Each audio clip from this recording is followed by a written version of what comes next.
पर जब तक स्थिर नहीं होते हैं तब तक वो टेंशन चलता है, कहीं बह गए तो क्या होगा, कहीं ये हो गया तो क्या होगा, विचार चलते हैं। पर जैसे ही पकड़ लिया स्थिरता आ जाती है। वैसे ही जीवन के अंदर में स्थिर प्रज्ञ, स्थिर बुद्धि कब जागृत होती है, जब जीवन में प्रिय और अप्रियता का त्याग कर दिया जाता है, वस्तुओं का त्याग कर करके उस कृष्ण को ही प्रिय पकड़ करके जब स्थिर पकड़ लेता है, तब उसकी बुद्धि स्थिरता को क्या, जो मोह रहित है, जो मोह रहित है पर मोहन से हित है, मोह रहित है, मोहन से हित है, और भगवत विद्या को जानने वाला है, वह पहले से ही ब्रह्म है, पहले से ही जो उसमें बैठ गया है वो साक्षात वहां बैठा हुआ है, वो इस संसार में रह करके भी वहां बैठा। ये स्थिति अलग हो जाती है। एक आप वहां होकर के भी नहीं, कथा के अंदर बैठ करके भी कथा में नहीं हो सकते, आज आप मंदिर में बैठ के भी मंदिर में नहीं, परंतु एक ऐसा भी है जो संसार में रह करके भी, घर गृहस्थी के काज कर करके, गृहस्थ में रह करके, और कुरुक्षेत्र का मैदान रूपी गृहस्थ जीवन जिसके अंदर में सुबह से शाम तक युद्ध करते हुए भी आप स्थिर प्रज्ञ हो सकते हो, निष्ठावान उस ब्रह्म पर अवस्थित हो सकते हो। कब? जब आपकी बुद्धि स्थिर हो जाती है। भगवान यहाँ 20 नंबर में ये समझा रहे हैं। 21 नंबर में भगवान, ऐसा मुक्त पुरुष भौतिक इंद्रिय सुख की ओर आकृष्ट नहीं होता।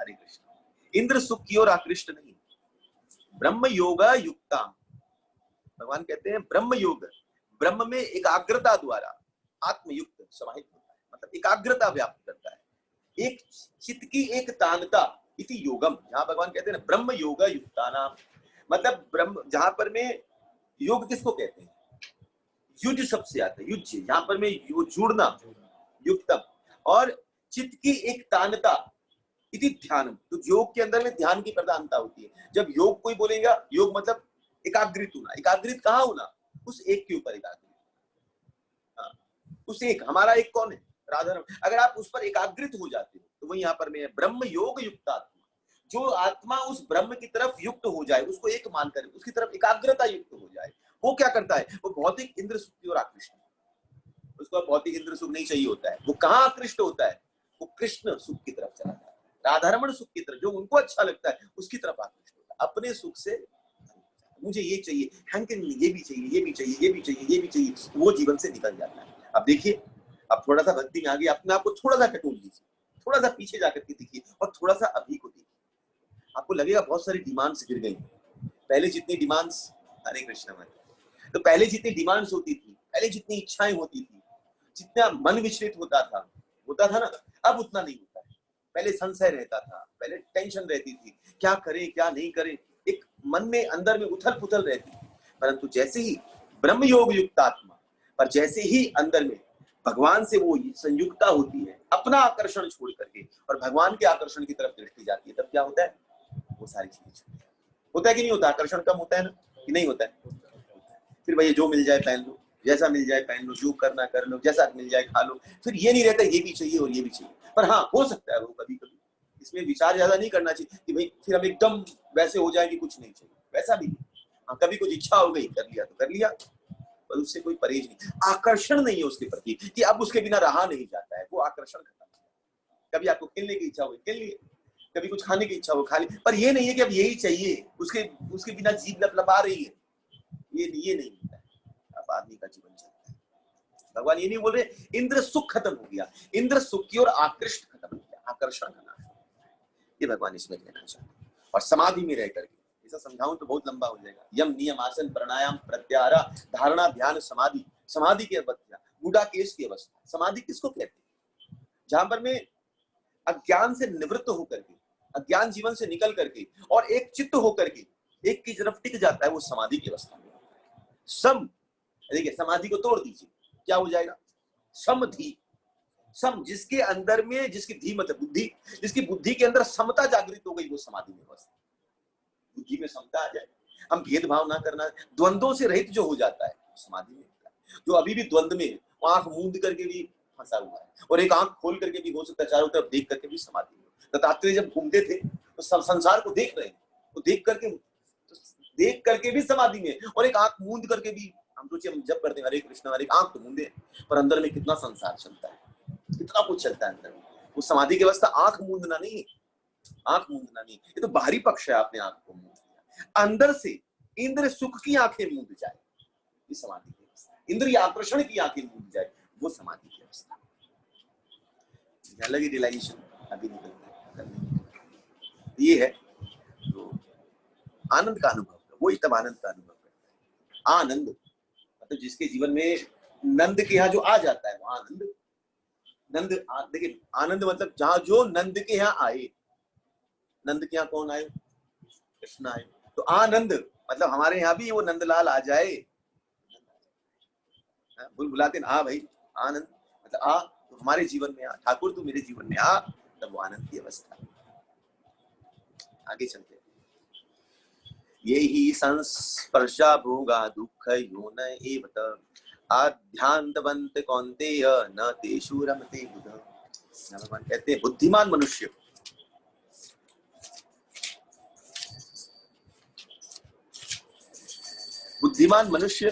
दुख के कारणों में भाग नहीं लेता जो कि भौतिक इंद्रियों के संसर्ग से उत्पन्न होता है। हे कुंती पुत्र, ऐसे भोगों का आदि और अंत होता है, अतः चतुर व्यक्ति उनमें आनंद नहीं। चतुर अलग है, चालाक अलग। चतुर होना चाहिए, चालाक नहीं होना चाहिए। चालाकी में धोखेबाजी। बोलते नहीं बहुत व्यक्ति चालाक है मतलब धोखेबाज है।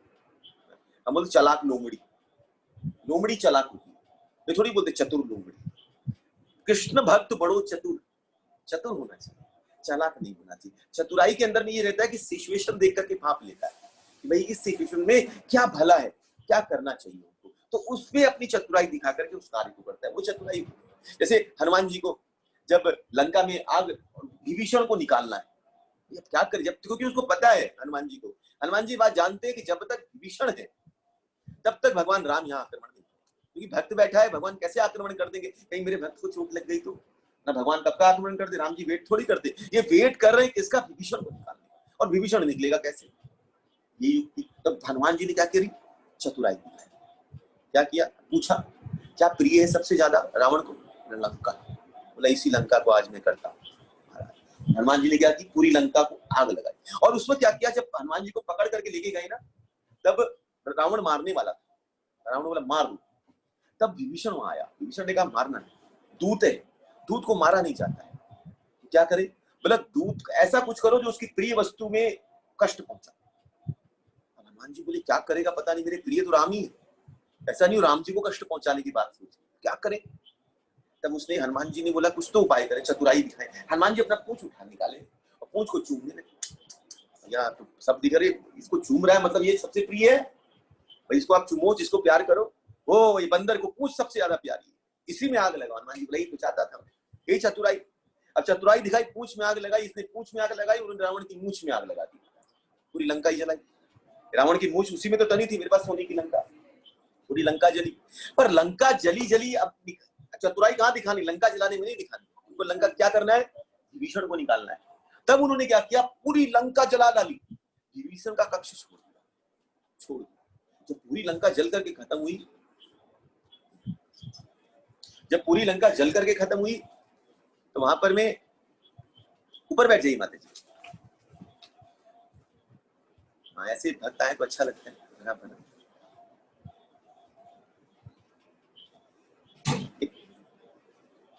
बिछा करके अब पूरी लंका तो जलाई, हरे कृष्ण, तो पूरी लंका जलाई। अब विभीषण का जो कक्ष था, जो घर था, उसको छोड़ दिया। अब महाराज रावण देखे पूरी लंका जल गई, कुछ न बचे, बचा तो विभीषण का बचा। वो बोला मेरी खोपड़ी, रावण बोले मेरी खोपड़ी में बात नहीं घुसी, जब मैं इसको मारने वाला हूं तो विभीषण बचाए, और जब पूरी लंका जलाई तो विभीषण का कक्ष इसने छोड़ दिया। मतलब इन दोनों की क्या है? मिली जुली सरकार। वरना आप क्यों नहीं पूरी लंका चलाओगे, इसको क्यों छोड़ोगे? हनुमान जी ने जान करके छोड़ा कि भाई कहीं पर मैं रावण के अंदर ये पैदा हूं। रावण देखा इन दोनों मिले हुए, तब क्या किया? विभीषण को लात मारा, और जैसे लात मारा विभीषण वहां से निकले, तब हनुमान जी बोले अब भैया भलो हो गए, क्योंकि अब जाकर के भगवान राम लंका पर आक्रमण करेंगे। तो हनुमान जी ने क्या दिखाई? चतुराई। ये है चतुराई, कि कैसे भगवान के काज को चतुराई से करना। इसमें आता है भी हनुमान चलिए, बुद्धियावान गुणी अति चातुर, राम काज करीबे को आतुर। राम काज करने के लिए आतुर है और उसी में चतुराई दिखा, ये चतुर करते हैं भगवान, यही कहते हैं। कौन सा श्लोक था? 22। अतः चतुर व्यक्ति उसमें आनंद लेता है। चतुर होता है ना, वो संसार में आनंद नहीं लेता है। यहाँ पर मैं विशेष रूप से, अब देखिए यहां पर कहते हैं भगवान ये ही संस स्पर्श जा। संस स्पर्श किसको कहते हैं? स्पर्श किसको कहते हैं? स्पर्श शब्द और कहां आया? मात्रा स्पर्शास्तु कौन है? स्पर्श, स्पर्श मतलब मात्रा, मतलब इंद्रियां। स्पर्श मतलब टच, कौन करती है टच? इंद्रिय। इंद्रिय विषय छूता है इंद्रियों को। इंद्रियों को कौन छूता है? आंख को क्या छूता है? आंख का जो रूप है वो छूता है आंख को। कान को क्या छूते हैं? शब्द छूते हैं। तो ये क्या हुई? आंख नाक, ये आंख नाक कान इंद्रियां हो गई, और ये पंच तन मात्राएं, ये क्या हो गई? विषय हो गई। तो यहाँ पर भगवान बोलते हैं संस स्पर्श जा, मतलब स्पर्श कौन करता है? इंद्रियों को इंद्रिय विषय स्पर्श करता है। हाँ कि ना? कान को कौन स्पर्श करता है? शब्द। जीभ को क्या स्पर्श करते हैं? स्वाद, है ना? तो हाथ को कौन स्पर्श? ये अलग अलग चीजें, 5 इंद्रियों को 5 चीजें विषय जो है ये स्पर्श करते हैं। तो भगवान बोलते हैं संस स्पर्श, मतलब इंद्रिय विषय के संयोग से इंद्रियां जब विषय से संयोग करती है, और जब इंद्रियों का उस विषय के प्रति राग पैदा होता है, उसको भोग कहते हैं। ये ध्यान रखिए, नई बात नहीं आई। जब इंद्रिय विषय के संसर्ग में आती है, मिलती है, जैसे कोई चीज आपने देखी और उसको फिर पाने के आकर्षण पैदा हो जाए, मतलब उस भोग, उस वस्तु के प्रति राग का पैदा होना, उस विषय के प्रति राग जागृत होना, आकर्षण जागृत होना, उसको बोलते हैं भोग। और वो विषय जब इंद्रियों में समन कर जाता है, उसको कहते हैं यज्ञ। एक है यज्ञ, एक है भोग। योग और भोग पकड़ लीजिए, यज्ञ भोग पकड़ लीजिए, कुछ भी पकड़ लीजिए। जहां पर में विषय इंद्रियों में समाहित हो जाता है, इंद्रियां उसको पचा जाती है, खींच लेती है। अब प्रभावित नहीं है, आकर्षण नहीं है, खींच लिया, हमको जितना जरूरत था लिया, बाकी छोड़ दिया। आकर्षण नहीं है, अट्रैक्शन नहीं है, उसको कहा जाता है योग। और जहां पर में उसके प्रति आकर्षण जागृत हो जाए, उसको कहते हैं भोग। जैसे आपके पास गाड़ी है, आप गाड़ी में घूमिए, कोई तकलीफ नहीं है। आप गाड़ी में घूम रहे हैं तब तक तकलीफ नहीं है, फिर गाड़ी आप में घूमने लग जाए वो तकलीफ। अब आपको ये गाड़ी चाहिए, ये चाहिए। हम इतनी छोटी गाड़ी में थोड़ी घूमते हैं, हमारा स्टेटस थोड़ा बड़ा है, हमको बड़ी गाड़ी चाहिए, हमको ये चाहिए, हमको ऐसा चाहिए, हमको ऐसा उठने के लिए चाहिए। ये जो चीज चाहिए, ये भोग है। और फिर उस चीज में आराम से रम जाना, आसानी से रमना, उसमें भोग वृत्ति ना होना, वो योग कहलाता है। तो विषयों का इंद्रियों में समाहित हो जाना, विषयों माने इंद्रियां उसको पचा ले, ग्रहण कर ले, समाहित कर ले अपने अंदर, वो योग कहलाता है, यज्ञ कहलाता है। वही है तो है इंद्रिय यज्ञ जो बताया। और जहां पर में इंद्रियों का उस विषय के प्रति आकर्षण, मतलब विषय ने इंद्रियों को आकर्षित कर लिया, खींच लिया। अब इंद्रियां उस विषय के पीछे भाग रही, उस विषय को ढूंढ रही। होता है ना, कोई चीज अच्छी लग जाती है, वो कहां मिलेगी, कहां मिलेगी, ढूंढते चढ़ते हैं, दरवाजे दरवाजे, कहां मिलेगी, कहां मिलेगी। मतलब उस विषय ने इंद्रियों को आकर्षित कर लिया, उसको कहते हैं भोग। यहाँ पर भगवान कह रहे हैं संस स्पर्शा भोगम। तो जो वापस समझिए, बुद्धिमान मनुष्य दुख के कारणों में भाग नहीं लेता, क्योंकि भौतिक इंद्रियों के संसर्ग से होता है। तो भौतिक संसर्ग से क्या पैदा हुआ? भोग पैदा। भौतिक इंद्रियों के संसर्ग से भोग पैदा हुआ। क्योंकि आगे का 3-4 श्लोक में खाली रीड ही करूंगा, बहुत मतलब पूरा ब्रह्म निर्वाण है अगर उसको समझाने बैठा ना। क्योंकि मैं भी पढ़ रहा था, अभी बताया कि मैं भी पढ़ते पढ़ते सो गया था, इतना नीरस है। ब्रह्म में लीन हो जाना, ब्रह्मत्व को प्राप्त करना थोड़ा सा है। तो मैं खाली एकदम संक्षिप्त में एक लाइन में बताऊंगा, इससे थोड़ा सा इसको मैं विस्तारित कर रहा हूँ जो समझाने लायक। तो ये भोग है। जैसे हम कोई चीज के प्रति सुख ढूंढना, ये वस्तु मिल जाए then I will be happy. सोचते हैं ना, कोई हमारी बड़ाई करे, हमको मान सम्मान दे तो हमको अच्छा लगता है, ये क्या है? ये भोग। ये ध्यान रखिएगा, जब वस्तु आपके पास आ रही और उसमें आपको सुख का अनुभव होता है, चाहे वो मान रूप में हो, चाहे वो सम्मान के रूप में हो, चाहे वो वस्तु के रूप में हो, किसी भी चीज के रूप में है, और उसमें आपका सुख का अनुभव होता है और उस सुख को आप चाहते हो, उसको कहा जाता है ये इंद्रिय संसर्ग। ये भगवान कहना चाहते हैं, ये ही संस्पर्शा, यही इंद्रिय जहां पर में जीव, तो बुद्धिमान मनुष्य दुख के कारणों में भाग नहीं लेता, जो कि भौतिक इंद्रियों के। तो दुख का कारण क्या है? दुख का कारण क्या है? What is the cause of misery? दुख का कारण क्या है? इस इंद्रिय विषय, ये सुख का आना। अगर ये सुख आएगा तो अपने संग दुख लेकर के आता है। हमको लगता है सुख आ रहा है, पर ये सुख नहीं है, ये दुख है। मैंने कई बार समझाया एग्जाम्पल। ये कांटा जब मछली को डाला जाता है तो उसको क्या दिखता है? रोटी। पर वो है क्या? रोटी है क्या? उसके अंदर कांटा है जो दुख रूप में बैठा है। हमारे जीवन में भी जो सुख दिखता है वो सुख नहीं है, उसके अंदर दुख है जो सुख का चूल्हा पहन करके आ रहा है और हमको खींच रहा है। ये संसार दुखालय है, दुख का भंडार है और इसमें आप सुख ढूंढ रहे हो, और जहां सुख ही सुख है, आनंद ही आनंद है, और वहां पर की तरफ आपकी दृष्टि नहीं चली जा रही। तो ये किस कारण से है? माया ने हमको भ्रमित किया है।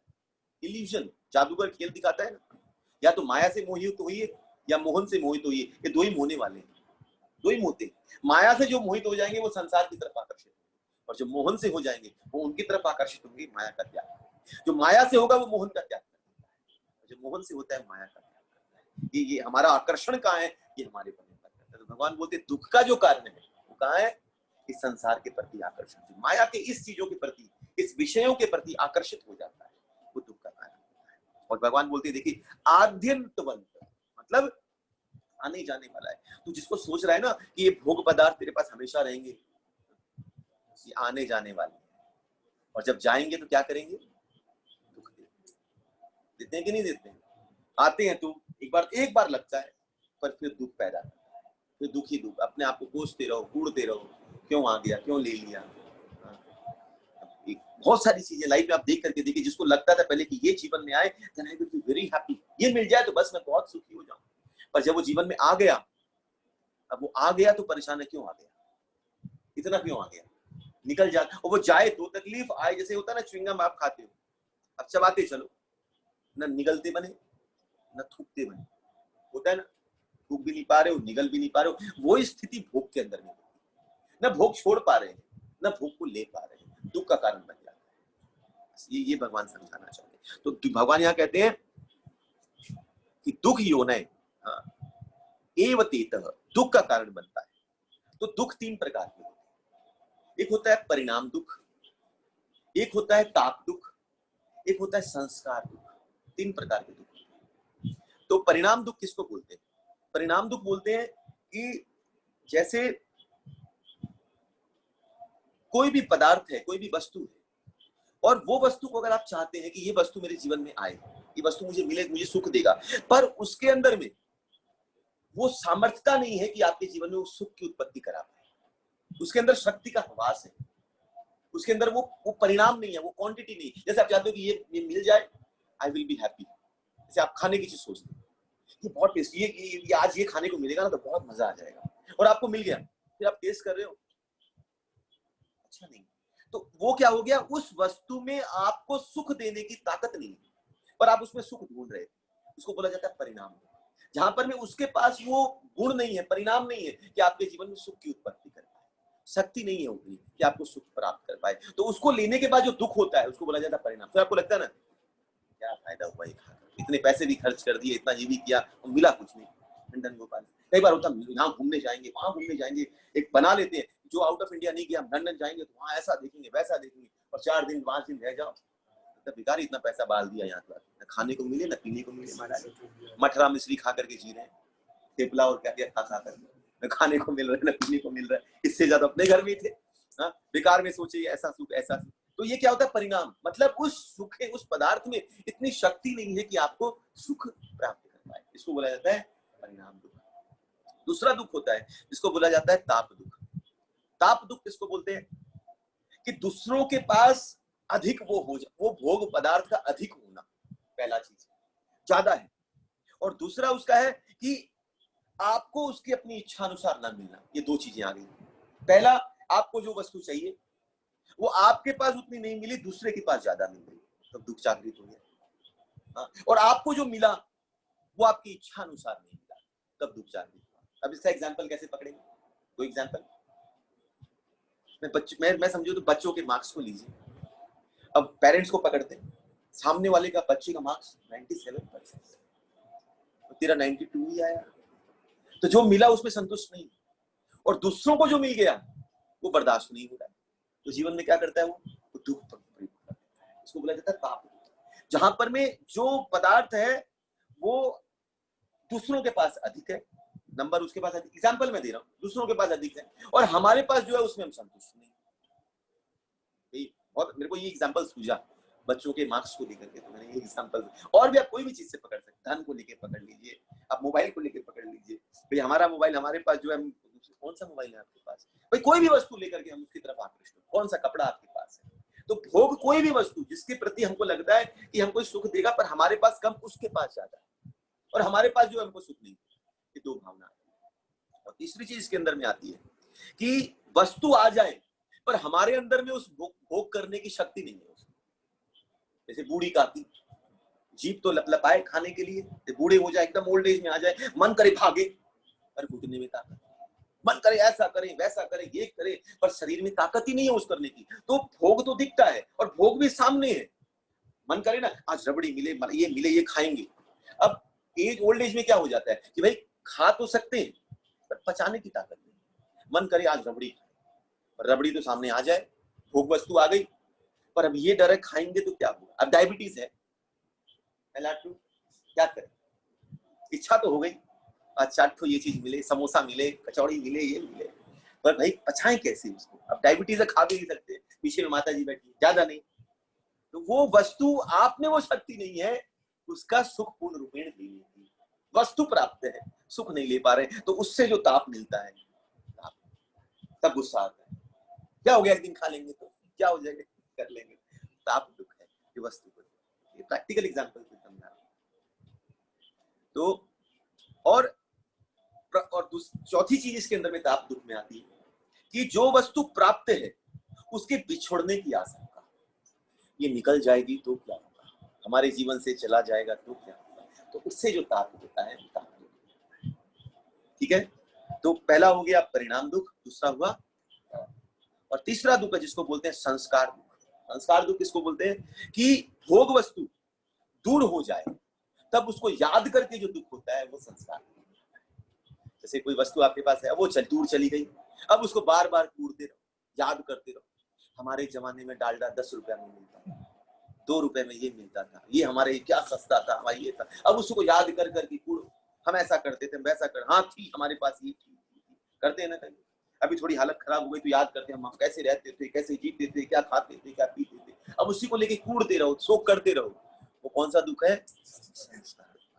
तो भगवान यही बात बोलना चाहते हैं कि बुद्धिमान मनुष्य ये दुख का कारण, मतलब इस 3 दुख से, परिणाम दुख, ताप दुख और संसार दुख में भाग नहीं लेता। क्यों नहीं लेता, क्यों ये दुख कब आते हैं, जब भौतिक वस्तु के प्रति हम आकर्षित, जैसे कोई भोग वस्तु के प्रति आकर्षण होगा, विषय से आकर्षण होगा, तो के दुख आएंगे, आएंगे कि नहीं आएंगे।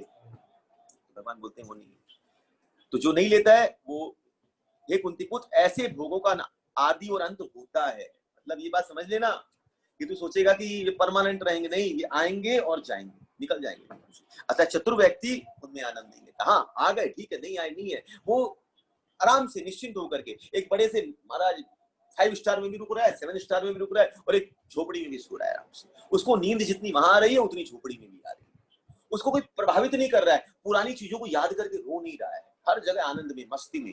क्यों, क्योंकि उसके जीवन में आनंद है, कृष्ण है, वो मस्ती में रहता है। ये अवस्था भगवान यहाँ से क्लियर है। आगे भगवान कहते हैं शक्तनोति हेवयः सोडु प्राक शरीर विमोक्षणात् काम क्रोध उद्भवम वेग संयुक्त स सुखी नर। यदि इस शरीर को त्यागने के पूर्व कोई मनुष्य इंद्रियों के वेगों को सहन करने, बहुत इंपॉर्टेंट है, बहुत ध्यान से, इंद्रियों के वेगों को सहन करने तथा इच्छा और क्रोध के वेग को रोकने में समर्थ होता है, तो वह संसार में सुखी रह सकता है। भगवान बोलते हैं 2 चीज यहाँ पे, 3 चीजें बोलते हैं। पहली चीज, इंद्रियों के वेगों को सहन करना। इंद्रियों का वेग, हमारे पास जो इंद्रियां हैं, बाहरी इंद्रियां, आंख नाक कान, ये वेग कर खींचती है ना, आंख अलग खींचे, कान अलग खींचे, जीभ अलग खींचे, नाक अलग खींचे। आज क्या बना है, नाक अलग खींचता है, जिब्बा अलग खींचती है, लप लप करती है कि कौन मिले ऐसा, इससे चुगली चट्टा करें, इधर उधर की बातें करें, तभी मोबाइल टप टप टप टप टप, क्या कर रहे हैं आप। फिर भाई थोड़ा सा निकालना, तो जीभ उसके लिए लपके, या खाने के लिए लपके, कान सुनने के लिए लपके, भाई किसी की पड़ोसी की कोई ऐसा है इसकी बात बुराई सुने। तो ये इंद्रियां क्या करती है, इन वेगों को सहन करना। ये जो इंद्रियों का जो आकर्षण है, तो यहाँ पर भगवान 3 चीज कहते हैं। पहला, इंद्रियों के वेगों को सहन करना। दूसरा, इच्छा और वेग को रोकना। तो 3 बातें हुई, काम क्रोध उद्भवम वेगम, काम क्रोध के वेग, रूप गोस्वामी 6 वेग बोलते हैं। कौन कौन सा, वाचो वेगम, मनसा वेगम, क्रोध वेगम, जिह्वा वेगम, उद्रोपस्थ वेगम, एतान वेदांत विषयेत धीर संसार अपिमाम पृथ्वी सशिष्यात्। मतलब वो पृथ्वी में किसी को भी शिष्य बनाने का अधिकारी है जिसने अपने छह चीजों पर वेग प्राप्त किया है। छह चीज क्या है? पहली बात वाणी का वेग, वाणी को संभालना चाहिए। एक वाणी है जो किसी को चोट पहुंचा सकती है, और एक वाणी है जो घायल हुआ भी है उसको एक मलहम लगा सकती है कि ना। भाई कोई प्रसन्न होकर के नाच करके चलता है, बड़ा खुश है, एक वाणी है जो उसको रुला सकती है। और एक रोता हुआ व्यक्ति आता है, एक वाणी है जो उसको नचवा सकती है। वाणी का भी तो वाणी हमारी ऐसी होनी चाहिए। वाचो बेगम, मनसा बेगम, मन को संभालना, तो इधर उधर ना भागे। वाचो मनसा क्रोध बेगम, क्रोध को संभालना, जरूरत जहां वहां पर मैं क्रोध को संभालना। ये नहीं कि क्रोध खत्म करना, क्रोध के वेग को संभालना। क्रोध में क्रोध आपको नहीं संभाले, आप क्रोध को संभाल पाए, ये होना चाहिए। आपको रेगुलेट करना आना चाहिए। जैसे आप आग को कंट्रोल करते हो ना, बाकी चीजों को कंट्रोल करते हो, आपके पास एक रेगुलेटर है। आपको जितनी अग्नि चाहिए उतना जलाया, फिर उसको कम भी कर दिया, उसको बंद भी कर दिया, आप पर निर्भर करता है। और जब आप उसको कंट्रोल करना जानते हो तो रोटी को पका सकते हो। अगर कंट्रोल नहीं करोगे, ज्यादा हो गया जल जाएगी, कम बना तो कच्ची रह जाएगी। तो वैसे ही जीवन के अंदर में क्रोध है। क्रोध को उतना ही होना चाहिए जितना सामने वाले को पका सके। पका सके मतलब उसको सही दिशा दे सके। फिर उसको आपने बंद कर दिया, कम कर दिया तो बिगड़ के रह जाएगा, ज्यादा कर दिया तो जल करके जीवन से निकल भी सकता है। तो उसको उस क्रोध को कंट्रोल करना आना चाहिए। क्रोध, वाचो बेगम, मनसा बेगम, क्रोध बेगम, जिह्वा बेगम जो खाने के लिए तरसती है, और उदरोपस्थ बेगम, उदर पेट, और पश्च जेनेटिकल। तो ये जो चीज है ये कहां से जागृत होती है? ये रूपा गोस्वामी तीन चीजों का एक सूत्रधार बताते हैं कि जिह्वा, उदर और उपस्थ, ये तीन एक स्ट्रेट लाइन में आते हैं। अब देखिए एक स्ट्रेट लाइन, अगर आपका भोजन सही होगा, उदर सही होगा, तो आपका जेनेटिकल कंट्रोल में रहेगा। अगर ये गलत हो जाएगा, खाना गलत होगा, तो सब कुछ कंट्रोल होगा। आहार शुद्धो सत्व शुद्धो, इसलिए भगवान बोलते हैं जो आहार शुद्ध कर लेता है वो सब चीज की शुद्धिकरण की तरफ चलता है। तो पेट हमारा तो इतना तक भरा है, यहाँ से यहाँ, फिर भी जीत लप लप लप लप लप लप करती, ये मिल जाए, ये मिल जाए, ये मिल जाए, इसको संभालना। पर यहाँ भगवान बोलते हैं इंद्रियों का वेग, इंद्रियों को सहन करना, और कामना और क्रोध को पचाना, ये दो चीजें आनी चाहिए। बहुत इंपॉर्टेंट है ये समझना। तो इंद्रियों को सहन करना मतलब क्या हो गया? अगर इंद्रियों को हम सहन नहीं करते हैं तो क्या होता है? वो चीज एक गलत दिशा में जाती है। जैसे एग्जांपल मैं दूं, जब इंद्रियों को सहन नहीं करेंगे, इंद्रियां जो मांगेगी देंगी ना, तो क्या होता है? एक बार तो अच्छा लगता है, पर आगे में बहुत पीड़ा देता है। जैसे अगर आपको कहीं दाद हो जाए और आपको खुजलाने बोले, तो खुजलाने से क्या होता है? एक बार तो बड़ा अच्छा लगता है खुजली, पर वो आगे चल करके बहुत प्रॉब्लम क्रिएट करता है। तो उसमें क्या करना चाहिए? वो खुजली आए तो उसको सहन करना चाहिए। अगर आप सहन कर लोगे तो वो ठीक हो जाएगा।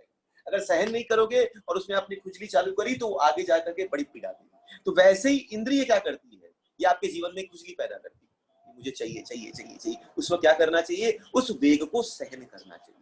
अगर आपने सहन नहीं किया और वो जो मांग रहा है उसको दिया, तो क्या होगा? वो आगे जाकर के बड़ी पीड़ा को क्या करेगा। तो इंद्रियों के, इसलिए भगवान कहते हैं कि इंद्रियों के वेग को सहन करना। दूसरी बात भगवान कहते हैं कि काम क्रोधम उद्धवम वेगम, मतलब काम और क्रोध को रोकना, इनको पचाना, इनको पचाना आना चाहिए। काम और क्रोध, ये पचेगा कैसे? मैंने एग्जांपल हमेशा एक बार दिया था, याद होगा, आपाती और बापाती का। याद है किसी? एक बार दो राक्षस थे, एक का नाम था आपाती, एक का नाम था बापाती। तो दोनों क्या करते? दोनों भाई, और दोनों ने क्या किया? दोनों ने बोला कि भाई संत, हम क्या क्या क्या करते हैं, लोगों को खाते हैं, पर खाएं कैसे?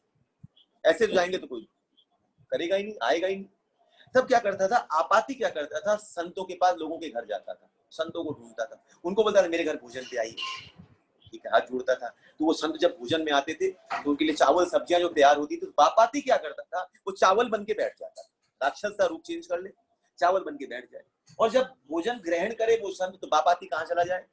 उसके संग पेट में। एग्जाम्पल है, रियल नहीं है, समझाने का प्रयास। सोचेगा मत कि सच में एक दृष्टांत से समझाया जाता है। अब आपाती कहाँ गया? पेट में। अब संत ने जब भोजन कर लिया, संत ने बोला तू भी खा आपाती, भोजन कर। तो बोलता मैं अकेला नहीं खाता। बोला कैसे खाता है? बोला मेरा भाई भी है। कहाँ है? बोला बापाती। वो कहाँ है? बोला वो रहेगा तभी खाता हूँ मैं, तो बुला ले। तो वो बोलता था ए बापाती भारा, बापाती भारा। बापाती क्या करता था? उस संत का पेट फाड़ करके निकलता था, वो निकलता तो संत की डाल खत्म हो जाती, ठीक है ना। तब एक बार क्या हुआ, सबने बोला ये तो महाराज आपाती इतने लोगों को मारता है, इतने संतों को मार देता है, क्या करें। तब एक बार बोला कि ये काम करो, दुर्वासा ऋषि को पकड़ो, संत कोई बड़ा ऋषि को। तो आपाती बोला तुझे संति खाने है ना, जा उनके पास जा। तो आपाती दुर्वासा के पास गया। दुर्वासा ऋषि आए और वही आपाती भोजन तैयार, बापाती चावल बन के तैयार, और जैसे ग्रहण किया तो बापाती अंदर। फिर बोला बुला भाई अपने भाई को बुलाए, बापाती बाहर आ, बापाती बाहर आ। अब दुर्वासा ने उसको अंदर ही पचा लिया, वो बाहर ही नहीं आए। वो बाहर नहीं आया तो बेचारा वो रोई, मेरा भाई अंदर मर गया। और जब अंदर मरा तो सामने वो जो था वो उसी रो रो करके आपाता भी खत्म। आप बोलो कोई इससे काम और क्रोध का का लेने देने, जो आपने इतना समझा दिया। अब समझिए, आपाती जो बुलाने गया वो कौन है? वो है विषय। विषय विषय कहाँ होते हैं? बाहर। और जो अंदर बैठा है बापाती, वो कौन है? काम क्रोध लोभ मोह मद मात्सर्य। विषय मतलब धन संपदा, विषय बाहर। अब संतत्व जब होता है, ये क्या करता है? विषय बाहर है, और विषय क्या करता है? अंदर से अपने भाई को बुलाता है। विषय जब जागृत होता है ना, तो अपने अंदर को भाई को बुलाता है। किसको? धन होता है तो लोभ रूपी भाई को बुलाता है, ए लोभ बाहर निकल, ए लोभ बाहर निकल। तो जैसे लोभ बाहर निकलता है तो उस संत का संतत्व खत्म होता है। संत का संत जो लोभी हो गया तो संत कहां बचा?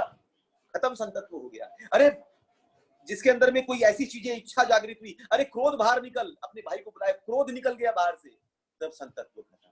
तो जैसे ही बापाती बाहर आता है तो अंदर का जो है, इसलिए अंदर कौन है? काम क्रोध लोभ मोह मद मात्सर्य, ये सब सारी जितनी भी चीजें ये अंदर बैठा हुआ बापाती रूप में है, और आपाती विषय रूप में है। ये विषय अंदर के इन विकारों को बुलाता है जो हमारे संतत्व को, हमारी भक्ति का नाश करता है। क्या करना चाहिए? इस काम क्रोध को दुर्वासा की तरह पचा लेना चाहिए। जिसने इस काम क्रोध को पचा लिया, अंदर दबा दिया, रोक लिया, तब वो सामने बैठा विषय जो है अपने आप ही खत्म।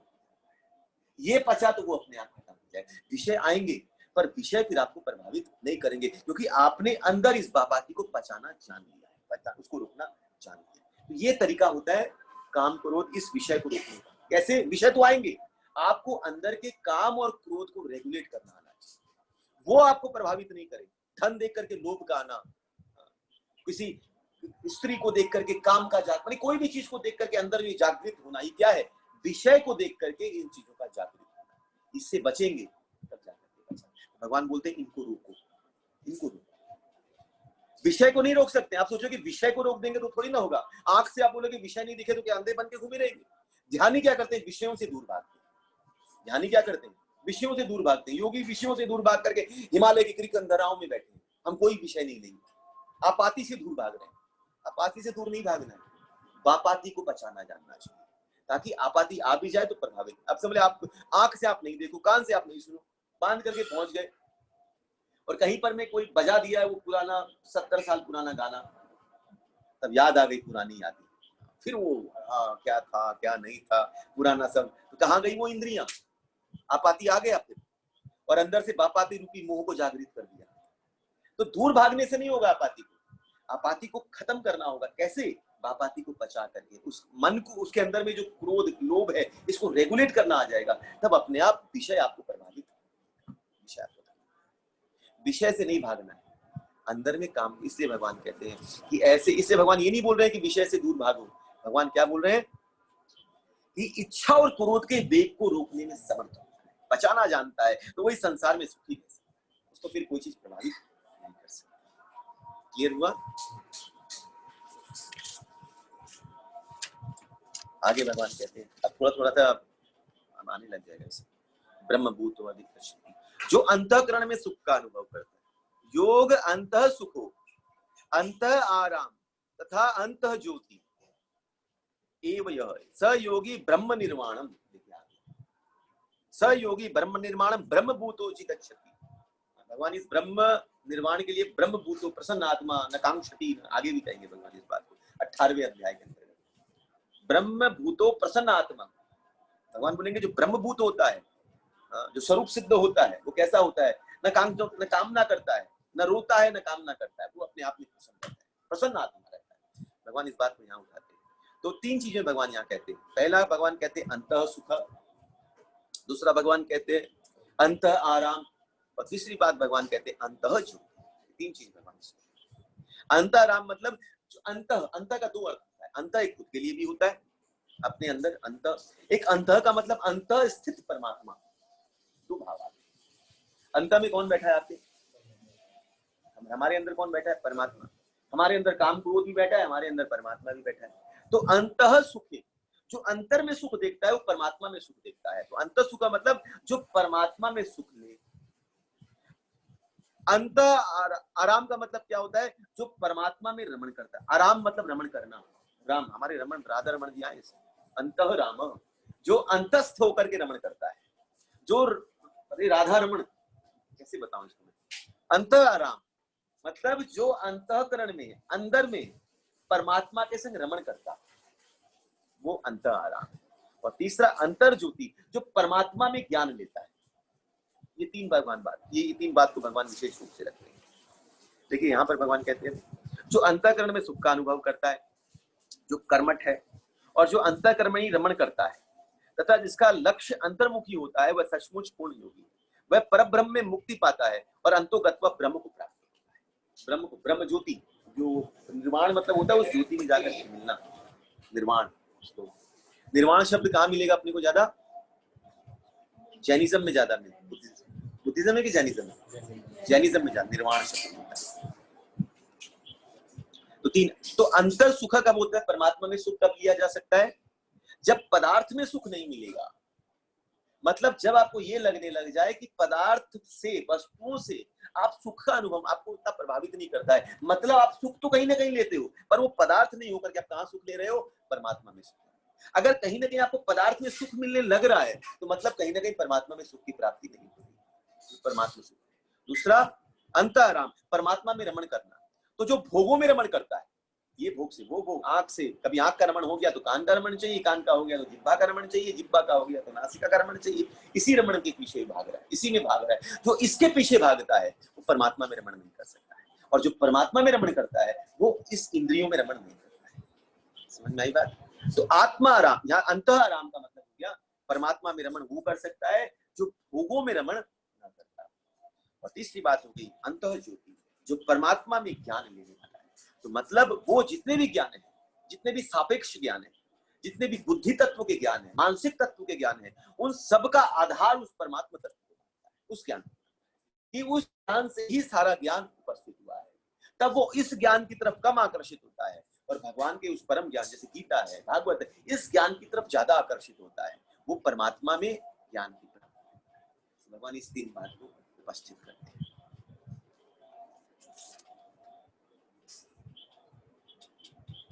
जो अंतःकरण में सुख ले, मतलब जो भोगों से निकल करके, भोगों में सुख नहीं लेकर के जब बैठता है तब आत्मा में, परमात्मा में सुख लेता है।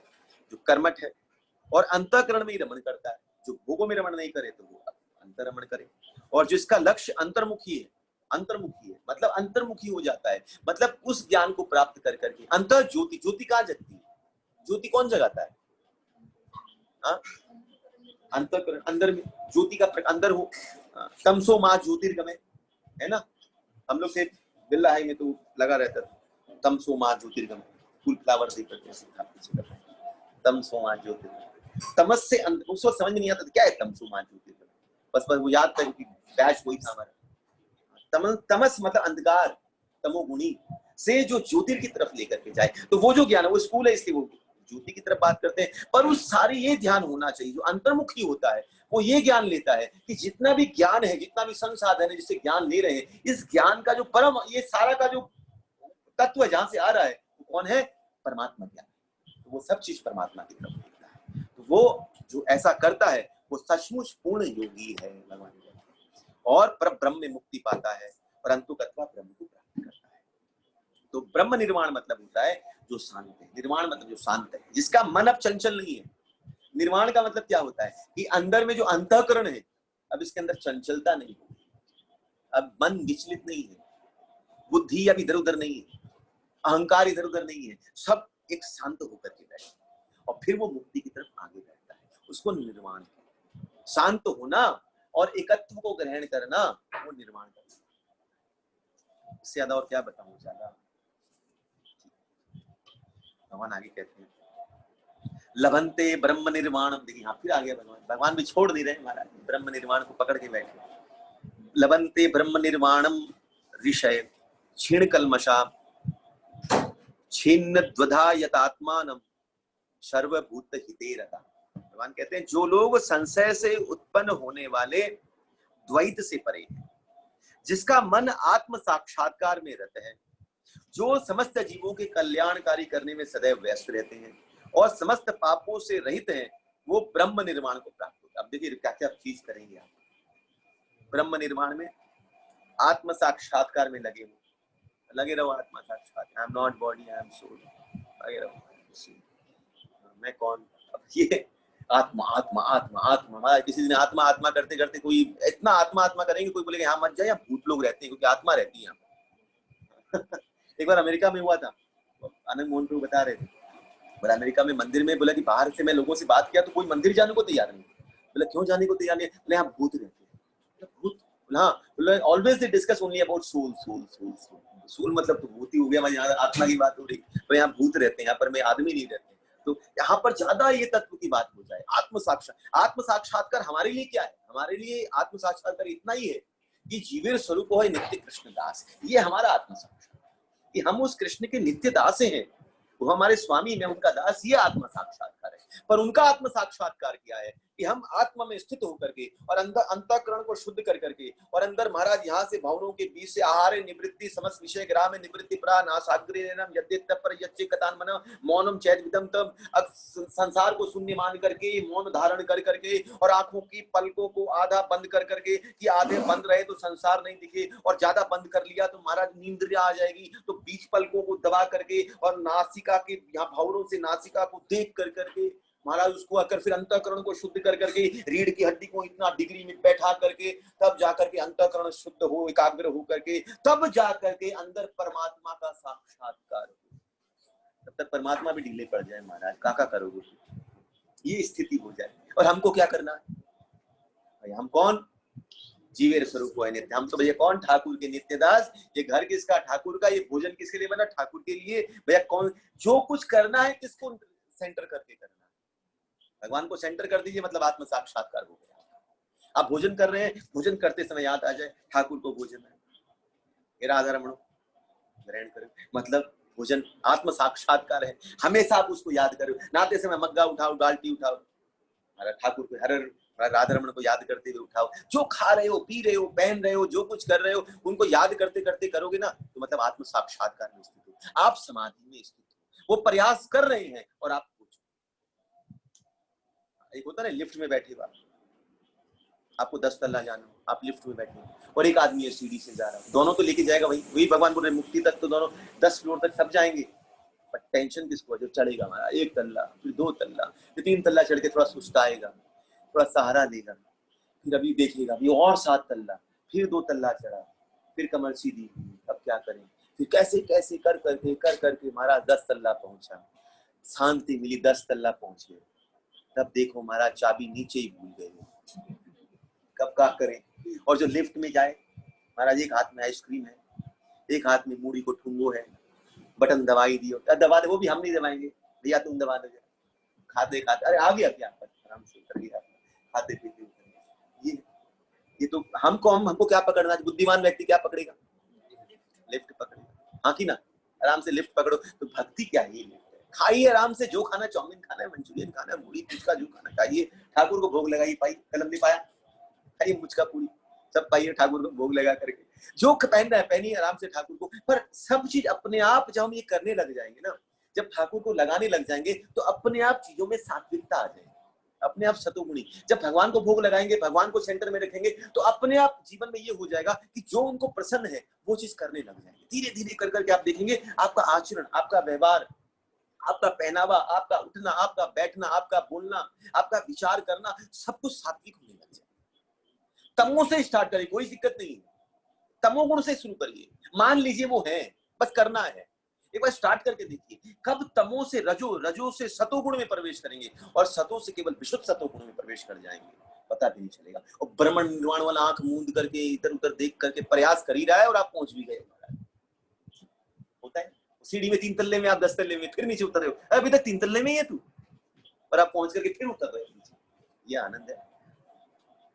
तो लभन्ते ब्रह्म निर्वाणम विषम क्षण कलमसा, भगवान कहते हैं, देखिए यहाँ पर 3-4 बात भगवान कहते हैं। पहली बात, जिसने मन, बुद्धि, अंतःकरण, अंदर का जितना है, बाहर का जितना है, मन है, इंद्रियां है, उसको वश में कर लिया है। देखिए ब्रह्म निर्वाण पहले अंदर को करो, बाहर को करो, सबको वश में करो। पॉसिबल है क्या वश में करना? सोच के देखिएगा जरा। फिर दूसरी बात कि जो सभी प्राणियों का हित करने वाला, दूसरी बात सभी प्राणियों का हित करे, उसकी भलाई के बारे में सोचो। तीसरी चीज, जिसके अंदर में किसी प्रकार का, जो लोग संशय से उत्पन्न होने वाले द्वैत से परे हैं, मतलब जिसके अंदर में संशय खत्म हो गया है, अब संशय नहीं रह गया है। और चौथी बात, जिसके अंदर में अब किसी प्रकार की कलमशता या दोष नहीं रहेगा, समस्त पापों से रहित है, मतलब उसके अंदर में किसी प्रकार का दोष अब नहीं रह गया। ये 4 चीज भगवान बताते हैं, वह ब्रह्म निर्वाण को प्राप्त, ये 4 कैटेगरी, 4 चीजों को प्राप्त करना। तो मन, बुद्धि, अंतःकरण वश में कब होंगे? इंद्रियां और अंतःकरण वश में कब होते हैं?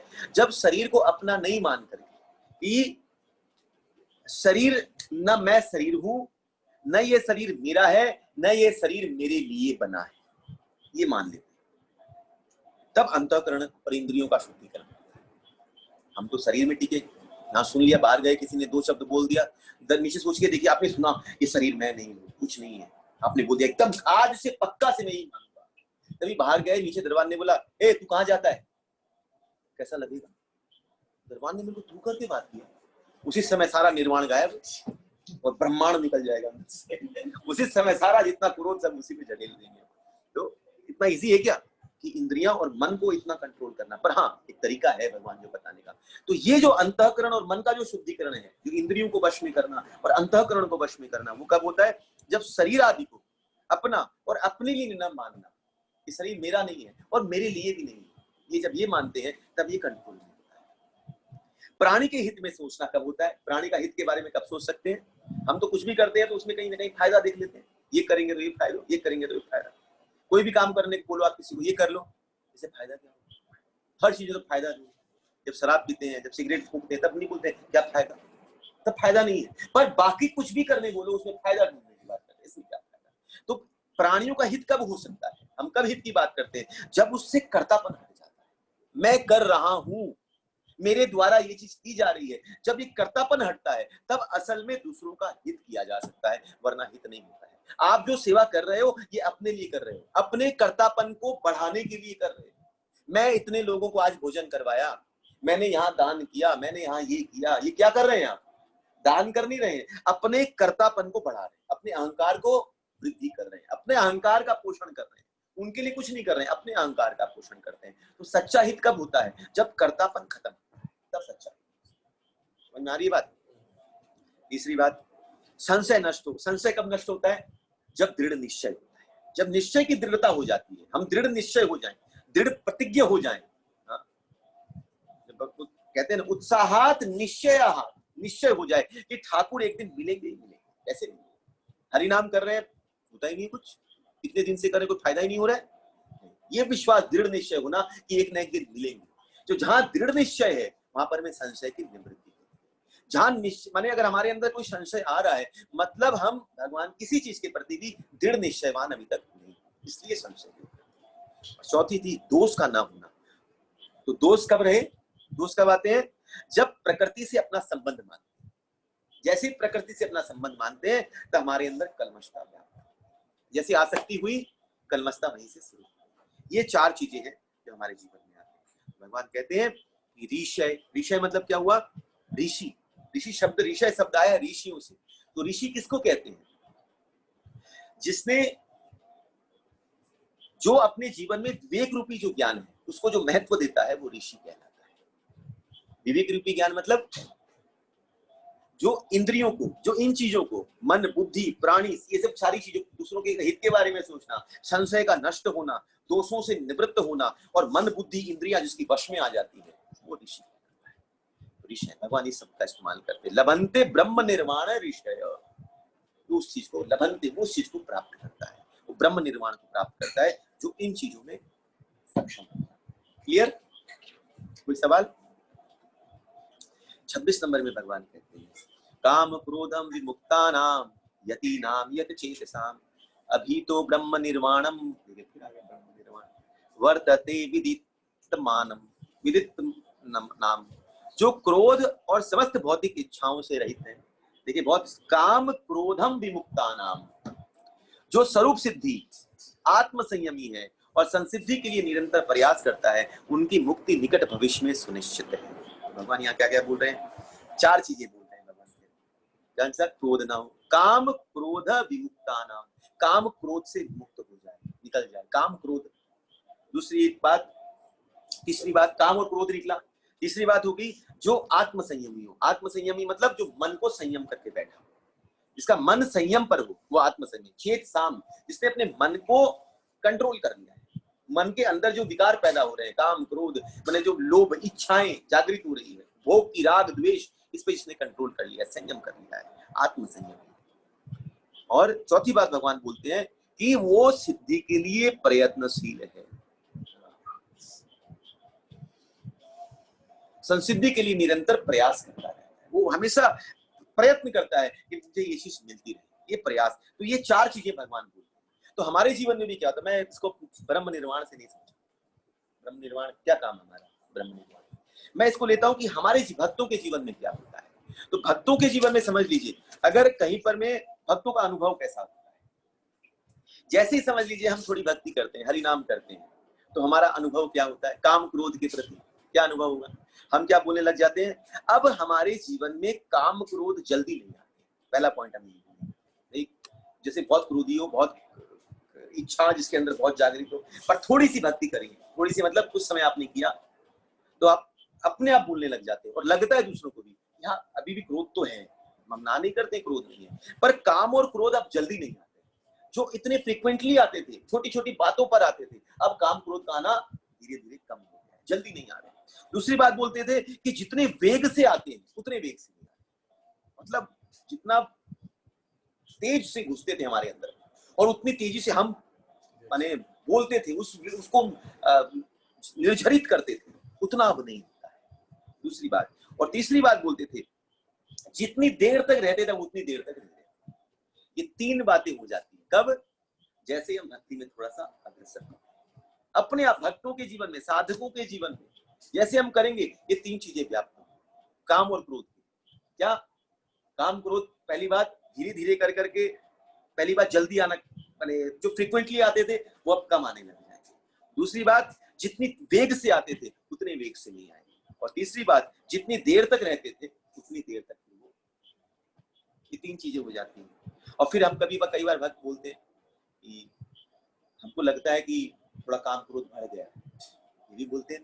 डिवोटीज बोलते हैं कि भाई कुछ समय के बाद पहले जितना था उससे लगता है कि ज्यादा हो गया, कामना और क्रोध भी ज्यादा आता है। इसका कारण क्या है?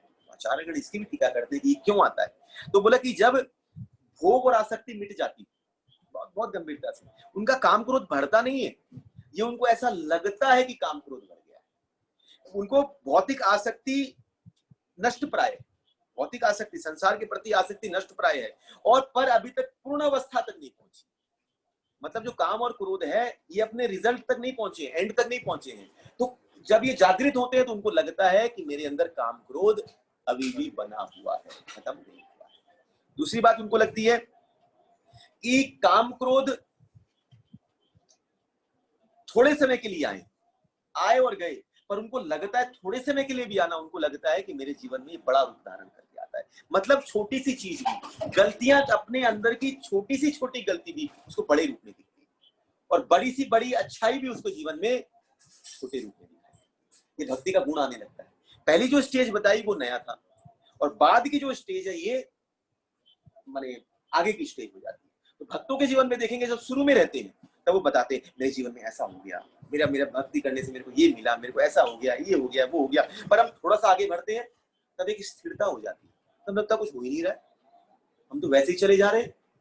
लगता है ना, जैसे फ्लाइट जब उड़ान लेती है ना, तब एक बार झटका पड़ता है, तब हमको लगता है मुड़ रहे हैं। पर जब फ्लाइट बीच में आ जाती है ना, तब आराम से सोते हैं, तब लगता भी नहीं कि फ्लाइट उड़ भी रही है। लगता है क्या, खाली आवाज सुनाई देती, हाँ भैया वहीं बैठे हैं, पता ही नहीं चलता ऊपर है कि नीचे। और फिर जब लैंड करती है तब पता चलता है भैया अलर्ट हो जाइए।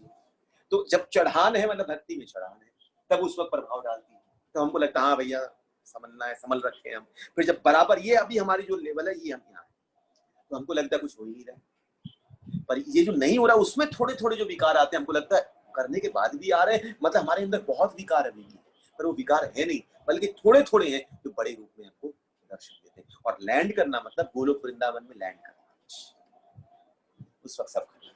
फिर अब क्या करते हैं, लैंड करते हैं तो कहाँ जाते हैं, अपने परिवार से मिलते हैं, वो बोर्ड लिख खड़े रहते हैं, आइए आइए आपका स्वागत है। वैसे ही महाराज जैसे लैंड करेंगे गोलोक में, आचार्यगण, रूप गोस्वामी, सनातन गोस्वामी, हमारे आचार्यगण सब खड़े रहेंगे, आओ आओ आओ लाड प्रभु जी आपका स्वागत स्वागत के लिए खड़े रहेंगे, आइए आइए। राधा रमण जी खड़े हैं झंडो लेकर के, विकास लाट कहाँ हैं आप भैया, खड़े रहते हैं जैसे, है ना। वैसे गोपियां हैं, जैसा भाव से आप भजोगे, गोपियां हैं, मंजरियां हैं, सभी आपका वेलकम करने के लिए खड़ी है एकदम द्वार के ऊपर में। आप जाकर के देख करके, अपना घर देख करके प्रसन्न, जैसे होता है अपने घर में घुसो, अब महाराज कोई टर्बुलेंस नहीं है, आराम से खाओ पियो मस्ती में रहो, वैसे अपना गोलोक वृंदावन। ये अभी अभी नया नया जगह, अभी इससे मैंने एग्जाम्पल नया नया दे दिया आपको, फट कर फ्लाइट का चढ़ान उतारण सब। तो और तीसरा जो कारण हो जाता है, कई बार भक्त क्या करते हैं, क्रोध को दबाते हैं। कई बार अंदर में कुछ बोला, इधर से क्रोध आया, उसको दबाते गए, पर एक समय आता है वो फूट पड़ता है। तो जो फूटता है ना, तो लगता है बहुत क्रोध है, पर वो क्रोध बहुत नहीं है, बहुत सारा संग्रह हुआ, बहुत जगह का, बहुत समय का संग्रह हुआ एक साथ कोई बात नहीं। तो ये स्टेज है। तो भक्त का मैंने बताया प्राथमिक अनुभव और भक्त का बाद का, जहां उसको लगता है कम हो रहा है और जहां उसको लगता है कि दो अनुभव। पर जहां बढ़ता है मतलब वो कम है और खत्म की प्राय है। और ये जो है, ये अभी शुरुआत हुआ है उसका क्षीण होना।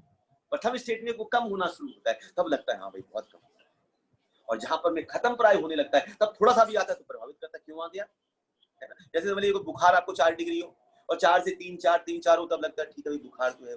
पर अगर 100 डिग्री में आ जाए, 99 आ जाए, फिर अगर 99 के बाद 98 के बाद 99 हो जाए, तब लगता है 99 क्यों आ गया, जो ठीक हो जाना चाहिए था 99 पे क्यों आके रुका, 100 पे क्यों आके रुका, लगता है ना। लगेगा कि नहीं लगेगा भाई, 100 फिर क्यों आया, तो ठीक हो जाना चाहिए था। तो वैसे ही है भाई, आप 3 डिग्री बुखार से 2 डिग्री में आओ तो क्या बोलते हैं, इसका बुखार थोड़ा कम हुआ है कि नहीं हुआ है। हम बोलते हैं ना भाई 3 डिग्री से 2 डिग्री में आया, कम हो गया बुखार, पर अभी भी 2 डिग्री में है, कम नहीं है, पर आपको लगता है बुखार कम हो गया।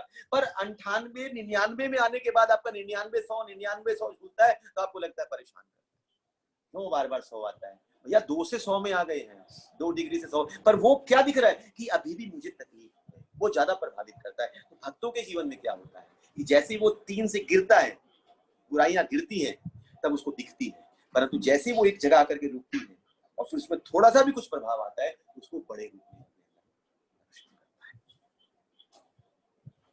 भगवान यही कहते हैं,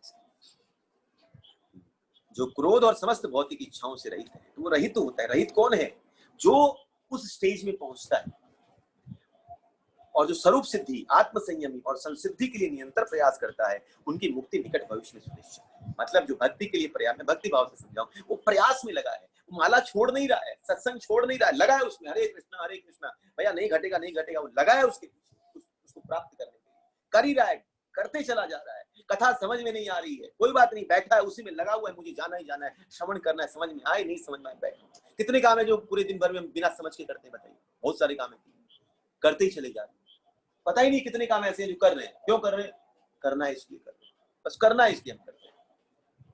ऊपर से नीचे जल डाल रहे हैं, क्यों डाल रहे हैं, पिताजी ने दादाजी ने बताया था, पर क्यों डाल रहे हैं पता ही नहीं।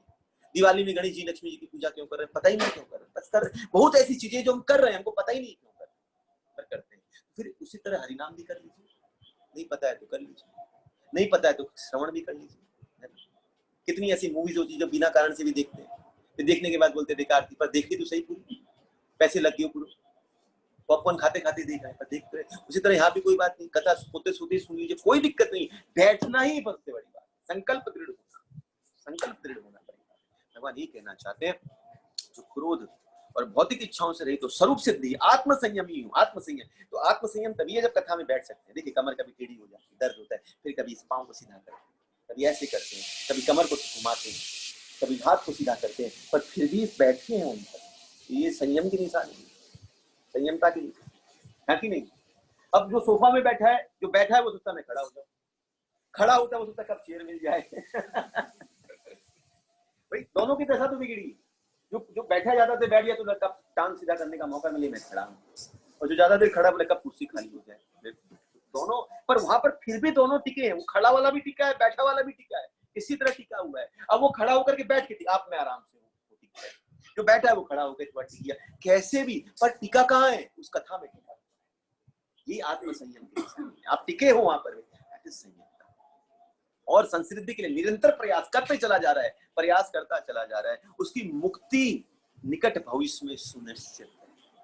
भगवान बोलते हैं गारंटी है। ब्रह्म निर्वाण निकाल दिया भक्ति के माध्यम से समझा रहा कि उसकी मुक्ति, उसका ब्रह्मलोक गोलोक वृंदावन धाम निश्चित रूप से खुला है। अलर्ट है, आत्म संयम, बेल्ट वेल्ट बांध करके एकदम बैठा है।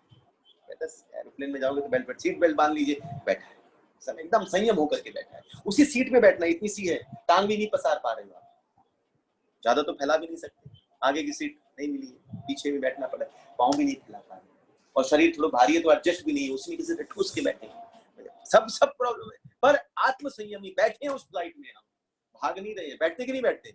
हम क्या खड़े हो जाते? नहीं भैया हमको अलग सीट दीजिए, नहीं भैया अगर डेस्टिनेशन पे जाना है तो यहीं बैठिए, और बीच में सीट बेल्ट भी नहीं बांधो तो आके टोक दिया, सीट बेल्ट बांधो, चेक भी करेगी, ये बेल्ट ही है। अब महाराज थोड़ा आराम करो तो 2 मिनट बाद सीधा करो इसको, कभी लेटा हो कभी सीधा करो, आदमी परेशान हो जाता है, होता ही ना। पर संयम होकर के बैठे और प्रयास है कि भैया एक समय आएगा कि अपने गंतव्य पे पहुंचे। वैसे ही जीवन भैया पकड़ के रखिए भक्ति को। और टर्बुलेंस भी आती है कि नहीं आती फ्लाइट में, झट थोड़ा थोड़ा, तो वैसे ही भक्ति करेंगे, थोड़ा टर्बुलेंस भी आएगी, थोड़ी दुख भी आएगी, थोड़ी परेशानी भी आएगी, कोई इधर से कोई उधर, कोई बात नहीं, डटी रहिए आराम से, कोई बात नहीं, पायलट पे विश्वास रखिए। वैसे ही हमारे जीवन में उस पायलट पे विश्वास हो, हरि नाम, उस भक्ति गुरु पर विश्वास हो। देखिए जरूर एक समय आएगा वो गुरु आपको खींच करके वहां तक पहुंचाएगा, पायलट वो आपकी बागडोर संभाल। यही विश्वास जीवन में उस भविष्य में आपको निश्चित करता है कि आप अपने गंतव्य को जरूर पहुंचो। क्लियर? आगे 27 और 28, इसको तो पढ़ना ही मुश्किल है, इसको तो मैं रीड ही कर दूं। समस्त, अभी सोचिएगा, अभी सोच के देखिए 27-28।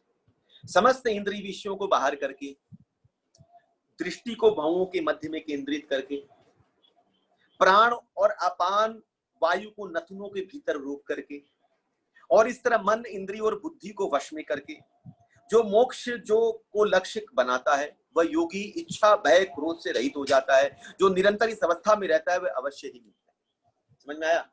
जब समझ में नहीं आया तो करेंगे कैसे? प्राण और अपान को नथुनों में रोक करके, प्राण अपान किसको कहते हैं? प्राण क्या है? बाह्य वायु, बाहर निकल। अपान क्या है? जो अपान बोलते हैं, जो अप, जो नीचे की तरफ जाती है, उस वायु को अपान कहते हैं। जो वायु बाहर निकलती है उसको प्राण बोलते हैं। तो प्राण को और अपान को, जो नीचे जाए, नीचे जा रही है अपान वायु, मतलब ये बाह्य वायु है जिसको आप खींच रहे हो, और उसको अपने हृदय से रख करके जब नीचे नाभि की तरफ लेकर के जाते, तो मैंने समझाया था उसको प्राण अपान किस तरह कार्य करता है। अब इस प्राण अपान को रोक करके आहार वृत्ति समस्त विषय ग्राम निवृत्ति परा। ये बात ललिता, ये तो मेरा इसका श्लोक नहीं है, मैं आपको जो सुना रहा हूँ श्लोक ना, आहार वृत्ति समस्त विषय, ये ललिता सखी ने राधा रानी से सबक पूछा था। इस बात ललिता सखी ने राधा रानी से पूछा है। क्या सवाल पूछा?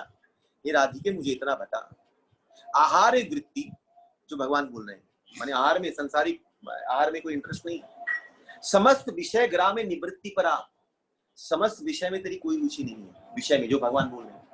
आहार वृत्ति समस्त विषय ग्राम में निवृत्ति परा, नासाग्रे नयनम, तो नैनव कहाँ है? दोनों भवनों के बीच में, नासिका पे भगवान लिख रहे हैं ना, भवों के मध्य में केंद्रित करके नासिका यहाँ पर में केंद्रित कर, नासाग्रे नयनम यचित्त मन यच्चे कतान मनः, मन जो एक जगह स्थित हो गया है, मौनम, मौन धारण करता है, योगी मौन चुप रहता है, मन को कंट्रोल करता है, यहाँ पर दृष्टि डालता है, आहार विषय छोड़ देता है, और संसार विश्व भाति, संसार को शून्य समझता है। ललिता बोली ये तेरी दशा ये है, आहार वृत्ति समस्त विषय ग्राम निवृत्ति परा, नासाग्रे नयनम यत्ते पर यच्चे कतान मनः, मौनम चैलविदम संसार शून्यम संसार विश्व भाति, संसार शून्य है। तब ललिता सखी बोलती है योगिंसी, ये योगियों की दशा है, ये वियोगियों की दशा है। मतलब यही दशा वियोगी की भी होती है, जो कृष्ण विरह में जो वियोगी करता है, जो वियोग होता है, जो कृष्ण विरह में रहता है, अब उसकी भी दशा यही होती है। अब उसकी भी हालत देखिए क्या होती है, आहार वृत्ति, उसको भोजन नहीं आता है, समस्त विषय ग्राम निवृत्ति परा, संसार की कोई बातें अच्छी नहीं लगती है, नासाग्रे नैनम, एक ही तरफ दृष्टि रहती है और कहीं टिकती नहीं। फिर क्या है, नसा मौनम, मौन धारण करता है, चुप हो जाता है और संसार शून्य भांति दिखता है। ललिता बोलती है योगी की दशा है कि वियोगियों की दशा है। प्रिया बोलती है योगी का क्या काम, ये तो कृष्ण विरही वियोगियों की दशा है। तो यहाँ पर में जो कृष्ण बोल रहे हैं, अब हम उसको योगी नहीं पकड़े, हम तो इसको वियोगियों की दशा। भैया हमारी दशा कब हो सकती है, जब कृष्ण विरह में ऐसी जागृतता, भक्ति इतनी तीव्र स्थिति में हो जाए, इतनी जागृत हो जाए, तब हमारे अंदर ये वियोग जागृत हो जाए, तब ये दिशा हो सकती है। कौन सी? समस्त इंद्रिय। अब सोचिए, देखिए कृष्ण विरह से मैं समझा रहा हूं, अब इसको पढ़ेंगे हम एक वियोगी की दशा समझ। अब पढ़िए इसको। समस्त इंद्रिय विषय बाहर करके, दृष्टि को भवों के मंद में केंद्रित करके, प्राण अपान वायु के नथुओं को भीतर रोक करके, मतलब सांस ले कि सांस छोड़े ये भी नो पता है महाराज। कभी लंबी लंबी सांसें भर रही हैं, वियोगी लोग भरते हैं, कभी सांसें रुक पड़ी। ये दशा है महाप्रभु का होता था। महाप्रभु जब वियोग होकर के, मूर्छित होकर के गिरते थे, तो सबसे पहले चेक किया जाता था नाक में डाल करके, भैया श्वास चल रहे हैं कि नहीं चल रहे। प्राण अपान में, अपान प्राण में कौन से किस में जाकर के मिल रहे हैं, किसी को अंदर के 10 वायु को नहीं पता है कौन किस में जाके मिल रहा है। ये दशा महाप्रभु की वियोग में होती है। और इस तरह मन, इंद्रिया और बुद्धि को वश में करके मोक्ष को लक्ष्य बनाता है। यहाँ पर मोक्ष मतलब केवल एक ही लक्ष्य है, प्रियतम मेरा योगी। मतलब वो वियोग का कौन है, जब मुझे वो मेरा योगी मिल जाए, उसके लिए वियोग है। मेरा ठाकुर मुझे मिले, मेरा राधारमण मुझे मिले, उसके लिए वियोग की दशा है। तो लक्ष्य कौन है, वो ठाकुर लक्ष्य है, और वह योगी अब उसको वियोगी पकड़ी। ये वियोगी इच्छा, भय और क्रोध से रहित हो जाता है। न कोई इच्छा है, न कोई चीज का भय है। क्या भय है? अरे अब वो ठाकुर ही चलोगे, अब काय को भय हो, अब प्राण जाए कि प्राण रहे, क्या चिंता है, क्या चिंता है। और क्रोध से रहित हो जाता है, सब पर करुणा करता है। राधा रानी भागती है चंद्रावली के पास में, और जिस पर क्रोधित होना है उसको भी हृदय से लगाने का प्रयास। जो निरंतर इस अवस्था में रहता है वो अवस्था ही मुक्त है। जो इस अवस्था में रहता है वो साक्षात अपने ठाकुर के पास ही रहता है। हाँ, तब भगवान अंत में कहते हैं, तो इसमें 3 अवस्थाएं हैं। एक चीज समझ लीजिए, मैं नहीं, ये शरीर मैं नहीं, ये शरीर मेरा नहीं, और मेरे लिए कुछ। मैं नहीं मतलब, मैं नहीं मतलब मैं ये शरीर नहीं, तो मैं कौन हूं? आत्मा।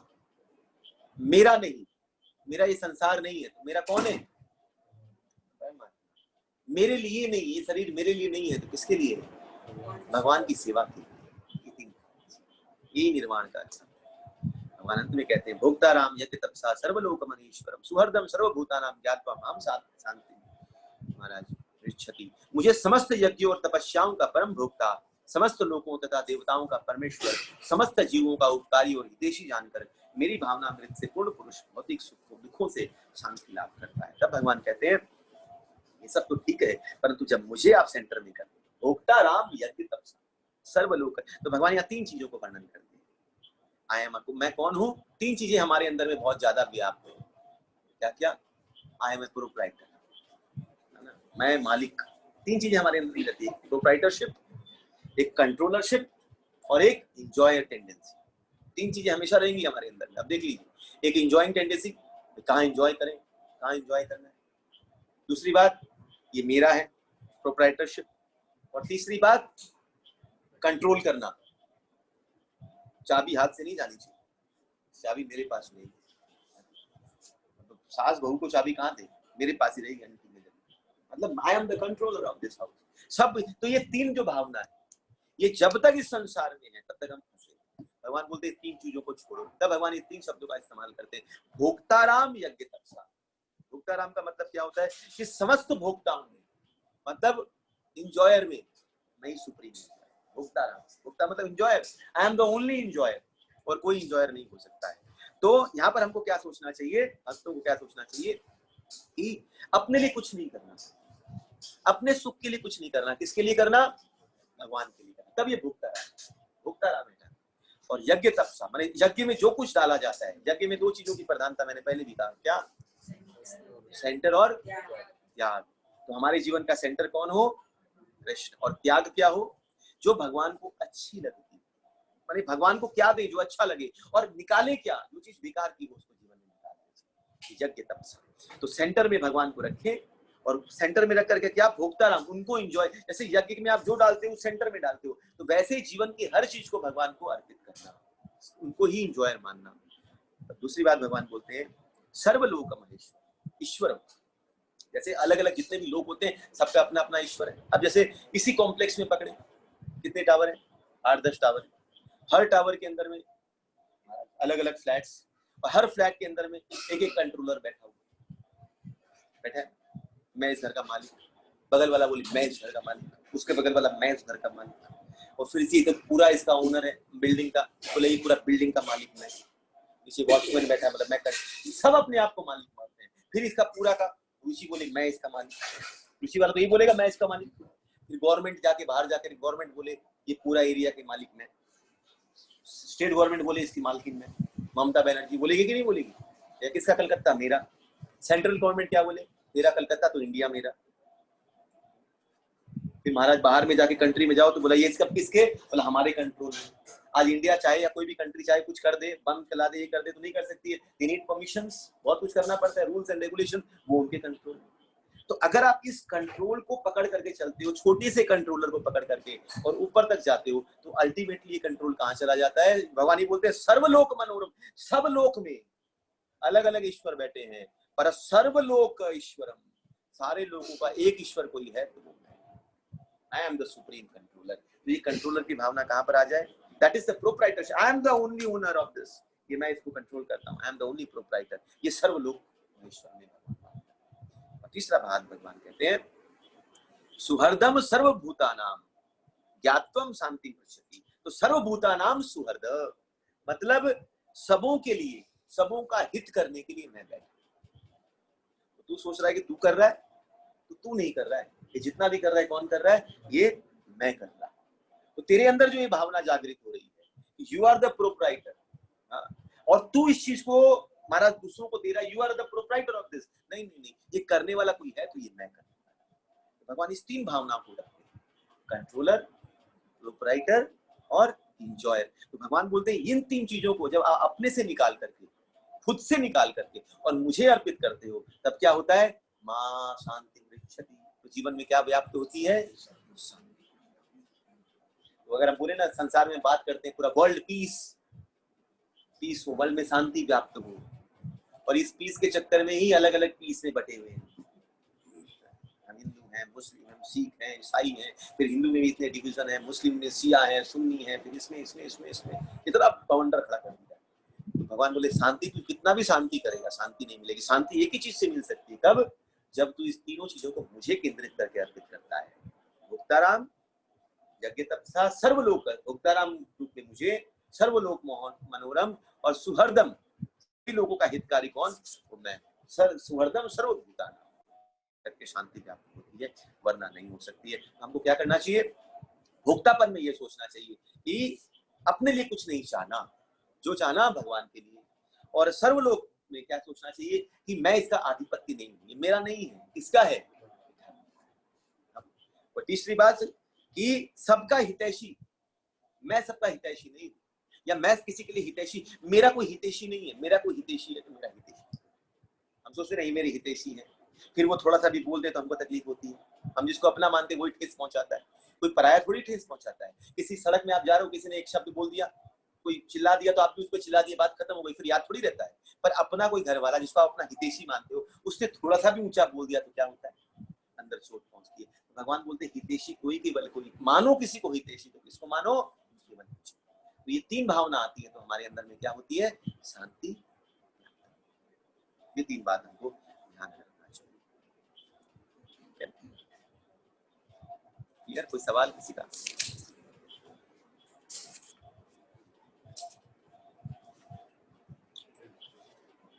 ये तो मैंने कई बार एग्जाम्पल दिया सर, परम भोक्ता के रूप में जिस प्रकार हम पकड़ते हैं कि इंद्रिय शरीर है, शरीर के जितने अंग हैं, हाथ है, पांव है, ये क्या है, अंग है, और सारे किसको करते हैं, पेट की सेवा करते हैं। तो ये अंग अगर पेट की सेवा करेंगे तो क्या होगा, अंदर में शांति रहेगी, पुष्ट पुष्ट रहेगा, हाथ नाक कान मुंह जीभ त्वचा सब एकदम फिट फाट रहेगी। पेट में भोजन नहीं गया तो हालत बिगड़ जाएगी, ना हाथ उठ पाएंगे, हाथ में ताकत नहीं, आंख में देखने की ताकत नहीं, सब ढीले ढाले पड़ गए। पेट में कहो तुम्हारा शांति वृक्षति, शांति प्राप्त हुई। वैसे ही महाराज सारी चीजों का जो कंट्रोलर सर्वभोक्ता राम कौन है? कृष्ण बैठे हैं। मतलब उनको तृप्त कर दो तो हम क्या हैं? उनके अंग हैं, उनके अंश हैं। तो हम क्या प्राप्त करेंगे? शांति मिलेगी, शांति मिलेगी, वरना शांति। ठीक है, कोई सवाल है किसी का तो पूछ सकते हैं। कोई प्रश्न, कोई जिज्ञासा? हाँ, हरे कृष्णा प्रभु जी। हाँ बोलिए।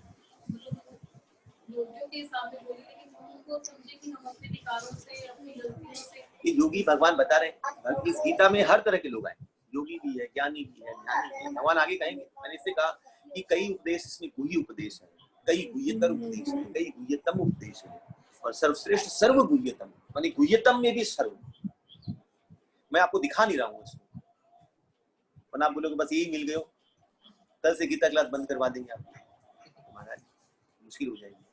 इसलिए मैं सर्व गुह्यतम अभी बता नहीं रहा, वैसे बता भी चुका हूँ, पर आएगा भी समय आने से तो अच्छा नहीं। तो अलग अलग दशा है, तो भगवान अलग अलग दशा में अलग अलग लोगों के लिए अलग अलग उपदेश देते, अलग अलग चीज। जैसे समझ लीजिए आप यहाँ पर मैं, आप लोग सब बैठे हैं, अब यहाँ पर मैं समझ लीजिए राजेश कितनी माला कर रहे हैं आप? 1 2 3 कर रहे हैं, ठीक है ना? आप कितनी कर रहे हैं? 16 माला कर रहे हैं। अब मुझे इनको बोलना पड़ेगा, मैं इनको क्या बोलूंगा? प्रभु 4 माला करिए, 6 माला करिए। मैं आपको बोलूंगा सुबह 4 बजे उठिए, 16 माला जप करिए, बोलूंगा? नहीं बोलूंगा ना। मैं आपको बोलूंगा 4 माला करिए, 6 माला थोड़ी सी बढ़ाइए। इनको क्या बोलूंगा?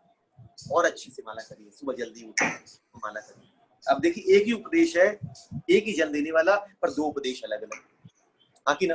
क्योंकि 2 जन अलग अलग बैठे। तो ये जो उपदेश है ये भक्त के लिए, ये जो उपदेश है ये ज्ञानियों, समझ में आ रही है भगवान? तो भगवान ने हर तरह के लोगों के लिए बात करी, ज्ञानियों के लिए अलग बात करी। भैया तो इतना तो कर, ये करेगा तभी भी मिलेगा, ये कर। भक्त को बोलता है तू सर्वधर्म परित्याज्य माम एकम शरणं, हम सर्व पापेभ्यो विमुक्ष्य, क्या चिंता करता है? बस तू नाम जब, भज मेरा नाम और निकल अपना जीवन को मस्ती में निकाल। तो अलग उपदेश वहां जाता है, ये उपदेश अलग हो जाता है। तो भगवान ने हर कैटेगरी के लोगों को हर तरह का उपदेश दिया। ज्ञानी भी बैठे हैं, इसलिए गीता को हर तरह के लोग लेते हैं। स्ट्रेस मैनेजमेंट वाले भी ले रहे हैं, मटेरियल वाले भी ले रहे हैं, स्पिरिचुअल वाले भी ले रहे हैं, ज्ञानी भी, ध्यानी भी, योगी भी, सन्यासी भी, सब तरह के लोग हैं। इसलिए भगवान ने सन्यास की भी बात करी है, निर्वाण की भी बात करी है, सब तरह की बात करी है कि जो आओ सब मिलेगा, इसको जैसे पीना है पी जाओ, पर थोड़ा अध्यात्म से जुड़ जाओ। पर ये गुह्यतम नहीं है, सर्व गुह्यतम नहीं है, वो आगे, ठीक है ना? तो मैंने ये भी समझाया उसको, आध्यात्मिकता भक्ति के स्वरूप समझाया, ठीक है? हाँ, जूम में कोई प्रश्न किसी का? हरे कृष्णा।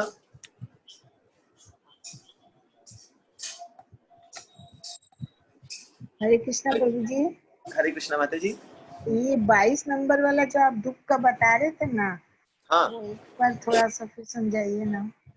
दुख का मैंने 3 चीज बताई। हाँ, दुख 3 चीजों से आता है, जिसको कहा जाता है कि एक होता है कौन सा परिणाम दुख, हाँ, तपो दुख और संस्कार दुख। हाँ, तो परिणाम दुख क्या होता है? जब वस्तु के अंदर में, पदार्थ में, कोई भी व्यक्ति हो, वस्तु हो, घटना, कोई भी चीज हो, उसमें आपको सुख देने के वो परिणाम नहीं होता है, उसकी शक्ति का ह्रास रहता है। आपको लगता है मुझे सुख देगा, पर जब वो वस्तु आपके जीवन में आती है तो आपको लगता है व्यर्थ कर दिया, टाइम वेस्ट कर दिया, और फिर आप उसके लिए दुख करते, शोक करते, इतनी मेहनत के बाद यही मिला, इसमें ताकत ही नहीं है करने की, सुख देने की। उसको कहा जाता है परिणाम। और जो ताप